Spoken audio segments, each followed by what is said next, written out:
Déjà, je pense que Fais pas ci, fais pas ça a marqué un vrai tournant dans la fiction française et notamment sur France 2 et a changé un peu l'image de la fiction de France 2 tout au long de ces années.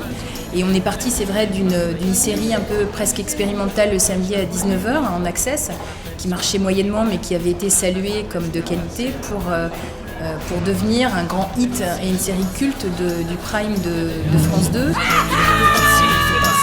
Je pense qu'il y a une patte d'auteur au départ qui est celle d'Anne Jaffery, qui a créé la série et qui en a conçu les personnages. Et finalement, même si après elle a quitté la série, tout le travail c'était à la fois de respecter ce ton, ces personnages, en évidemment les enrichissant au fur et à mesure des années. C'est vrai qu'on a beaucoup travaillé à faire évoluer la série tout en gardant les principes des deux familles.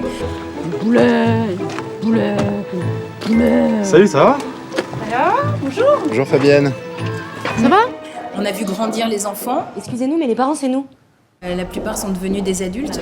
Ici, le couple sexuellement actif, c'est Denis et moi. Il ne peut pas y avoir deux couples sexuellement actifs dans la même maison. Tout cet accompagnement-là, c'est à la fois un accompagnement professionnel d'une série, mais aussi un accompagnement de vie.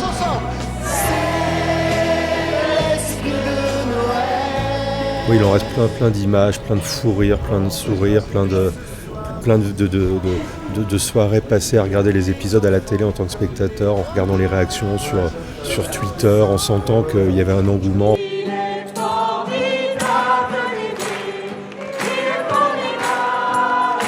Moi, c'est 9 saisons d'amour, de plaisir. On gardera que ça. Bravo ma chérie, vous êtes une vraie équipe de winners là maintenant. Hein, Même si à côté il y a eu des cris, des larmes, des engueulades comme dans toutes les familles, mais bon, voilà, ça c'est après, ça appartient à l'histoire. eh ben c'est comme ça puis c'est tout. Tu vois ce que c'est qu'une éducation de droite un peu. Tournez à droite. Non. Et quand on a dit non, c'est non. On a eu un vrai partenariat avec les producteurs, les auteurs. Être à l'écoute c'est fondamental. Et c'est vrai qu'on rêvait à des choses et déjà nous on se faisait rire. Après, tout ce qui est vertigineux, c'est de se dire que ce qui nous fait rire nous fait rire 5,5 millions de personnes. C'est une question de curseur. Oui, tout à fait. Et au fur et à mesure des années, comme ça marchait, on s'est encore plus autorisé de choses et on est allé dans des univers très différents. Voilà, il y a eu tout ce travail où on s'est toujours un peu lancé des challenges et des défis pour se renouveler, tout en ayant le pari de la comédie, et évidemment avec des super comédiens. Ce qu'il faut pas faire quand même. C'est vrai que la série, elle n'a jamais aussi bien marché que l'an passé. Enfin voilà, elle est sur un. Donc on n'arrête pas, faute de succès, on arrête parce que voilà, c'est un choix. Du coup, tu te dis c'est une décision précipitée un peu. Alors que pas du tout. C'est hyper réfléchi.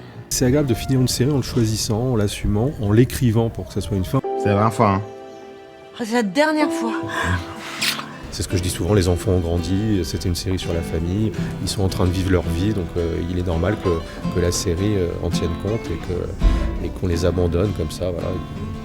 On s'est rendu compte à quel point on était un peu l'incarnation des familles françaises. Alors les Lepic ou les Boulet, est-ce qu'on est plus Lepic ou plus Boulet? Finalement, on ne le saura jamais, ou on est certainement un peu des deux. Ils continueront à vivre, à mon avis, dans ma tête, dans celle des acteurs. Et voilà. Dans les miroirs chinois, dans le bleu des photos, dans le regard d'un chat, dans les ailes des oiseaux, dans la force d'un arbre, dans la couleur de l'eau, je te survivrai. La fin d'une aventure. Ciao. Avec Pierre, hein. Salut. Salut. Vas-y, fais pas ça bien, si mets-toi là, attention, prends pas froid ou sinon...